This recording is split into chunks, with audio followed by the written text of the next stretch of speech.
Hello and welcome to another episode of Run with Benny. I'm Chris, a journalist who likes to simplify and celebrate the mystery of running shoes. And when I was away over Christmas, I bought a pair of Megablasts. They were the shiny new thing that took all of my attention away from my old favorites, the Superblasts. I did lots and lots of running in the Megablast while I was away. And then when I came home, I pulled out the Superblast and I popped out for a quick park run and realized just how fantastic they still are. And I thought about it a bit and kind of got the impression that I've done probably what the entire market has done, which is that I've been distracted by the shiny new thing, and it has taken my attention away from the awesome old thing. So as we await the launch of the next shiny new thing, which of course is the Superblast 3 is coming out in the next few weeks, please do like and subscribe so you don't miss my review of the Superblast 3s. I have spent the last week running in both of these shoes. This is because I wanted to put together a really simple explanation of the differences between these two awesome maximalist trainers to help me figure out what belongs in my rotation, and also along the way, hopefully, to give you some ideas about what might belong in yours too.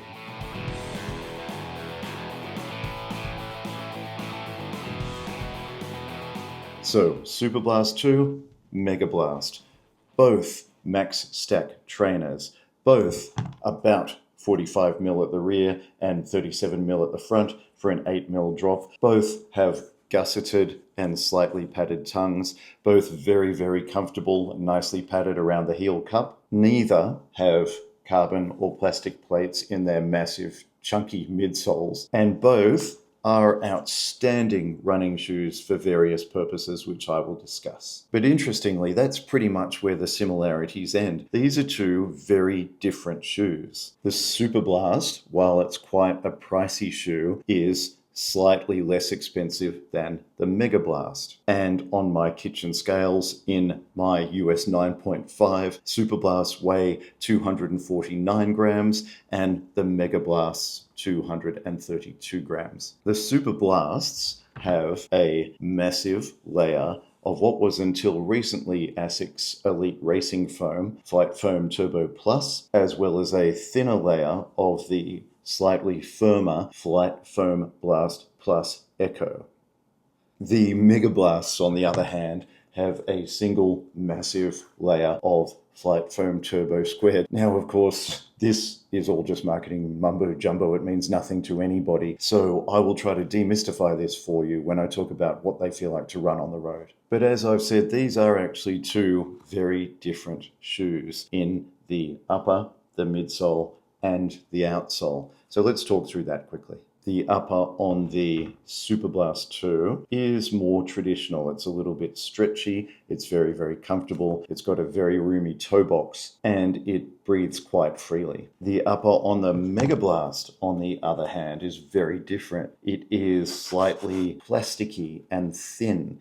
It is almost transparent in places, but despite this, it does not breathe as well as the Superblast. It's a warmer running experience than the Superblast. There is also slightly less room in the toe box of the Megablast. It tends to hold your foot down more tightly against the foam. This is good and bad. It has already been pretty well discussed, this slightly less roomy toe box on the Megablast. I don't want to make a big thing out of it. I've got a fairly broad foot and I don't find it to be so much of a problem, but I do notice my big toe and my pinky toe rubbing against the side as I'm on a long run. And I think that toe rubbing feeling actually contributes to the feeling of these shoes being a bit warmer to run in than the Superblast. But once again, I don't want to make a big thing out of that because they're not a hot pair of shoes to run in. It's not an overwhelmingly warm sensation. They just simply don't breathe as well as the Superblasts. For people with broader feet, all I'd say is try them on. Definitely try them on wearing thinner socks. If you buy them, run in them in thinner socks, and I think you'll be fine.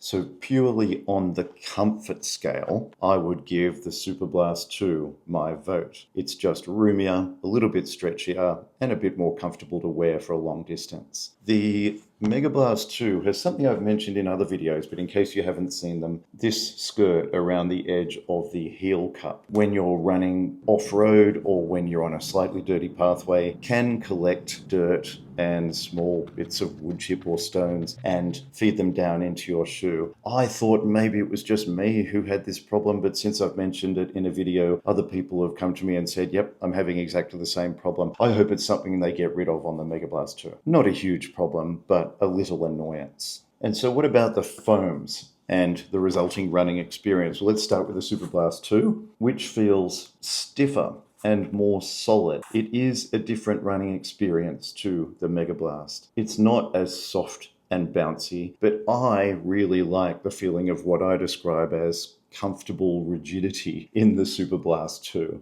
With my midfoot to forefoot running style, I find that it tends to kick me forward as I'm running. Each step I do get a little bit of a kick, kind of like you expect in a carbon-plated shoe. And that's something that I enjoy. And at the same time, it still manages to feel supportive and comfortable during a long run. But I don't like overly soft shoes, that mushy kind of feeling, and I know I always pick on it, I always mention it, but the Asics Nimbus, to me, is my worst nightmare. I know, though, that a lot of people love that feeling, so this is only my opinion. And there is a sizable community of people out there who think that the Superblasts are just too rigid for what they enjoy.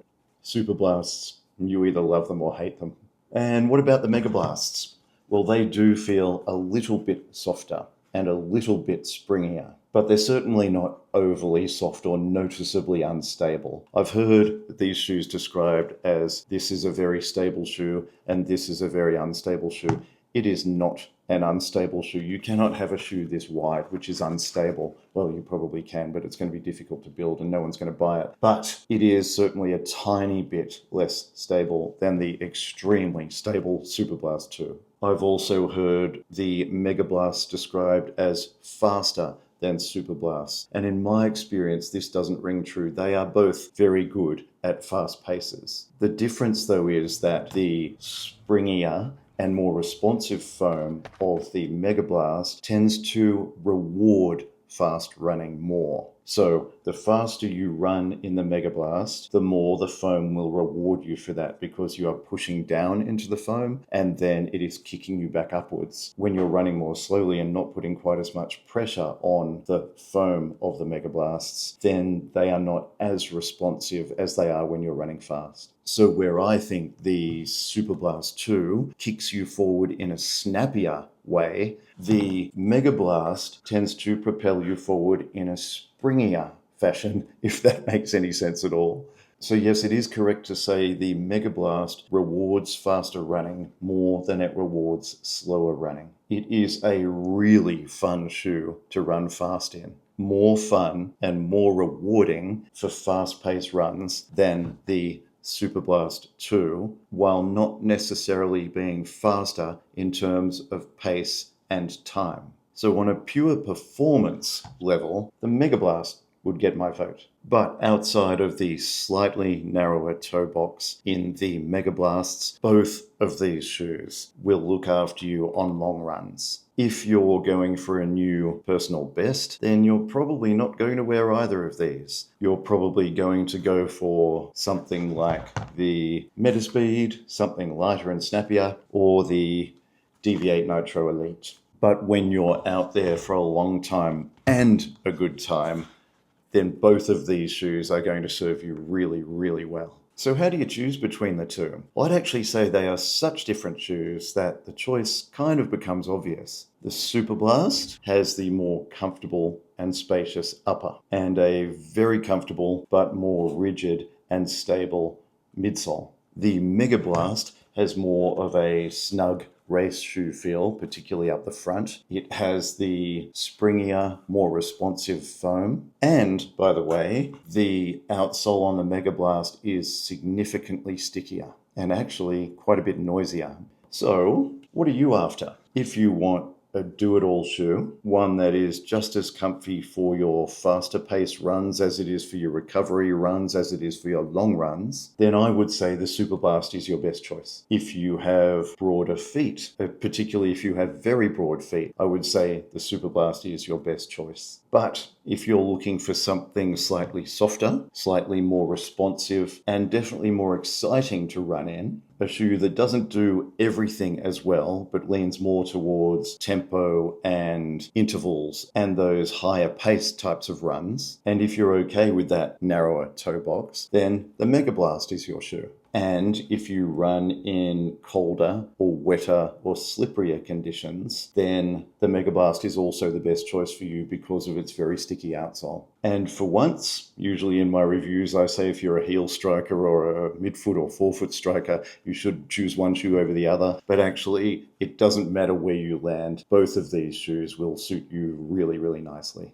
Superblast 2 is an extremely comfy, long-distance, do-it-all trainer. Megablast is an exciting, bouncy, long-distance trainer, more suited towards those faster runs. Importantly, and here's where I think we tend to get a bit tribal sometimes, you don't have to love one and hate the other. You don't have to be on Team Superblast or Team Megablast. Whichever shoe you choose, I think you will be thrilled to bits. And just look around at what's on the feet of runners at your next half marathon or full marathon, and you'll see that both of these shoes are more than capable of handling those types of events and those types of distances. They're probably just not going to break any speed records because they're not very small. So I hope that helps clarify the differences between these two spectacular pairs of shoes, the Superblast 2 and the Megablast. Please do like and subscribe for more reviews and more demystification of marketing mumbo jumbo. Until next time, have a fantastic week of running. I will see you soon.